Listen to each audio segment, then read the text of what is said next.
Olá, meus irmãos e minhas irmãs. Que a paz do nosso Senhor Jesus esteja com cada um de vocês. Sejam todos muito bem-vindos ao Canal Demais, o canal de comunicação do pastor Donizete Diniz. É uma alegria imensa ter a sua companhia para mais um momento de reflexão e fortalecimento aqui no Canal Demais.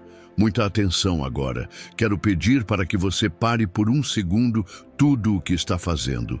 Desligue-se do mundo lá fora e conecte-se aqui comigo. Pense comigo por um instante.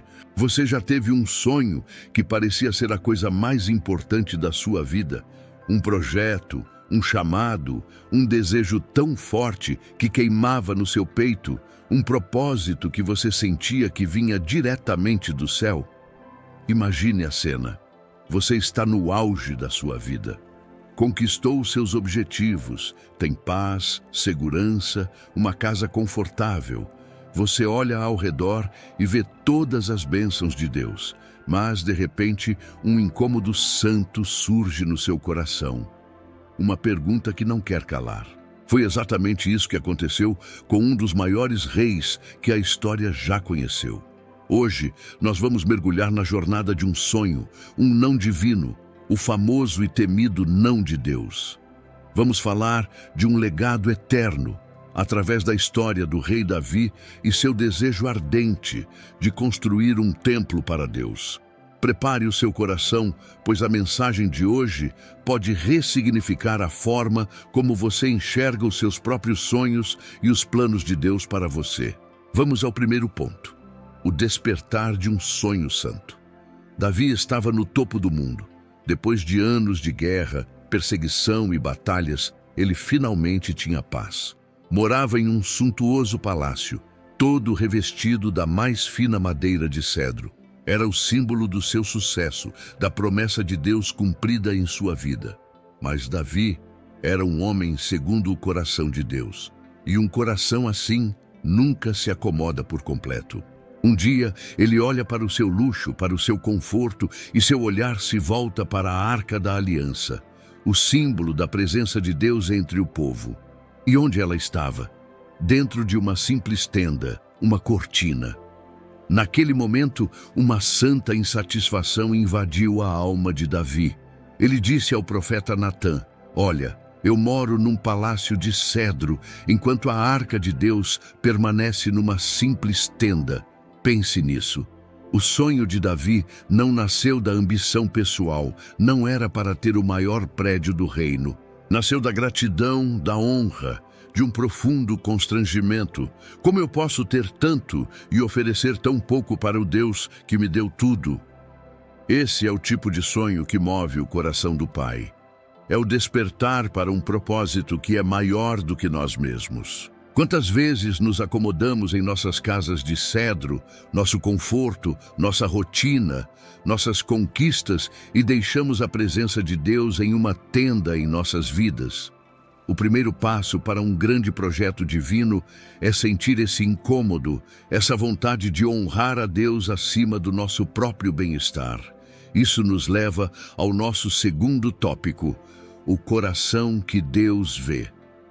A intenção de Davi era a mais pura possível. Ele queria dar a Deus o melhor. Ele não consultou o povo para saber se era uma boa ideia política. Ele não fez uma pesquisa de popularidade. Ele abriu o coração primeiro para o profeta, movido por um impulso de adoração. E sabe o que é incrível? A primeira resposta do profeta Natã foi: "Vá e faça tudo o que tiver em seu coração, pois o Senhor é com você." Isso nos ensina algo poderoso. Deus se agrada imensamente com o desejo sincero de honrá-lo. Antes mesmo de qualquer tijolo ser levantado, antes de qualquer planta ser desenhada, Deus olhou para a motivação de Davi. O que move os seus sonhos, jovem? Por que você quer passar no vestibular, ter aquele emprego, construir aquela família, iniciar aquele ministério? É para a sua glória ou para a glória dele? Deus sonda e conhece o nosso coração. O desejo de Davi foi tão genuíno, tão puro, que mesmo antes de saber a resposta final, ele já tinha recebido a aprovação do céu quanto à sua motivação. O seu porquê é infinitamente mais importante para Deus do que o seu o quê. Um coração grato e disposto a honrar a Deus é o alicerce de todo grande projeto no reino. Agora, prepare-se para o ponto mais desafiador da nossa história. O terceiro tópico. Naquela mesma noite, depois de Natã ter dado o sinal verde para Davi, Deus falou com o profeta, e a mensagem era diferente. Deus disse a Natã para voltar e dizer a Davi: você não construirá uma casa para mim. Imagine o impacto disso. Imagine a sua ideia mais nobre, o seu sonho mais santo, a sua melhor intenção, recebendo um não direto de Deus. Muitos de nós teríamos desmoronado. Teríamos pensado: Deus me rejeitou. Eu não sou bom o suficiente. Meu passado me condena. Mas a mensagem de Deus não parou no não. Ele continuou, explicando o porquê. Deus disse a Davi: você é um homem de guerra e derramou muito sangue. Quem construirá o templo será um homem de paz, seu filho Salomão. Muita atenção aqui. O não de Deus para Davi não foi um atestado de incapacidade ou rejeição.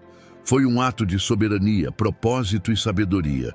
Deus estava dizendo: Davi, seu papel no meu plano foi outro. Você foi o guerreiro que pacificou a terra. A sua missão foi fundamental e você a cumpriu com excelência. Agora, para a próxima fase, a de construção e paz, eu tenho outra pessoa. Quantas vezes um não de Deus em nossas vidas é, na verdade, uma proteção ou uma readequação de rota. A porta que não se abriu, o relacionamento que não deu certo, o projeto que não foi aprovado, talvez não seja sobre a sua falta de valor, mas sobre o tempo perfeito e o propósito específico que Deus tem para você e para outros ao seu redor. E a reação de Davi a esse não nos leva ao quarto e poderoso tópico, preparando o caminho para outro brilhar. O que você faria? Ficaria amargurado, com ciúmes do próprio filho? Abandonaria o sonho? Davi nos dá uma lição de humildade e maturidade espiritual que ecoa pela eternidade. Se ele não pudesse construir o templo, ele faria tudo para que seu filho, Salomão, pudesse construí-lo da forma mais gloriosa possível. Davi não se tornou um obstáculo, ele se tornou a ponte. Ele dedicou o resto de sua vida e de seu reinado a preparar tudo. Ele juntou ouro, prata, bronze, ferro, madeira e pedras preciosas em quantidades absurdas. Ele organizou os levitas, os músicos, os porteiros. Ele desenhou as plantas. Ele entregou a Salomão não apenas a permissão, mas o projeto completo, os recursos, a equipe e a bênção. Ele disse a Salomão: esforça-te e tem bom ânimo e faz a obra. Não temas nem te apavores, porque o Senhor Deus, meu Deus, há de ser contigo. Sua missão pode não ser a de cortar a fita de inauguração. Talvez seu propósito seja o de cavar o alicerce para que outro construa. Talvez seja o de juntar os materiais para que a próxima geração edifique. Talvez seja ser o maior intercessor, o maior incentivador, o maior apoiador de um sonho que Deus plantou no coração de outra pessoa. Um legado não é medido apenas pelo que começamos e terminamos, mas também pelo quanto preparamos o caminho para o sucesso daqueles que vêm depois de nós. Finalmente, chegamos ao nosso quinto tópico, o grande fechamento desta jornada, um legado além dos tijolos. Salomão construiu o templo. Foi uma das estruturas mais magníficas que o mundo já viu. Ouro, cedro, detalhes. A glória de Deus encheu aquele lugar. Mas com o tempo, aquele mesmo templo foi saqueado e destruído. O prédio físico, o grande sonho materializado, não permaneceu para sempre. Então, qual foi o verdadeiro legado de Davi? Não foram as toneladas de ouro que ele juntou. Foi o seu coração, foi a sua adoração. São os seus salmos, que cantamos até hoje nas nossas igrejas, que nos consolam na angústia e nos inspiram na alegria. O verdadeiro templo que Davi estava construindo, sem saber, Era um templo de louvor e intimidade com Deus que jamais poderia ser derrubado. O sonho de Davi era construir uma casa para Deus, mas o plano de Deus era fazer de Davi uma casa para a sua presença. Hoje, o plano de Deus se cumpriu em nós. Nós somos o templo do Espírito Santo. O seu corpo, a sua vida, é o lugar onde Deus escolheu habitar. A sua grande obra não é construir algo lá fora, mas permitir que Deus construa algo grandioso aí dentro. O seu legado não será medido pelos seus bens, mas pela presença de Deus que transbordou através de você. O desejo de Davi de dar a Deus uma morada física encontra seu eco final no nosso chamado para sermos a morada espiritual de Deus no mundo. Cada ato de bondade, cada palavra de fé, cada momento de adoração é um tijolo de ouro que estamos assentando neste templo vivo que somos nós. Portanto, não desanime com o não de Deus. Não se entristeça se o seu papel é preparar o caminho para outro. Entenda que a maior obra da sua vida é a que Deus está realizando dentro de você. Honre-o com um coração puro, prepare o caminho com alegria e deixe um legado de adoração que ninguém possa apagar.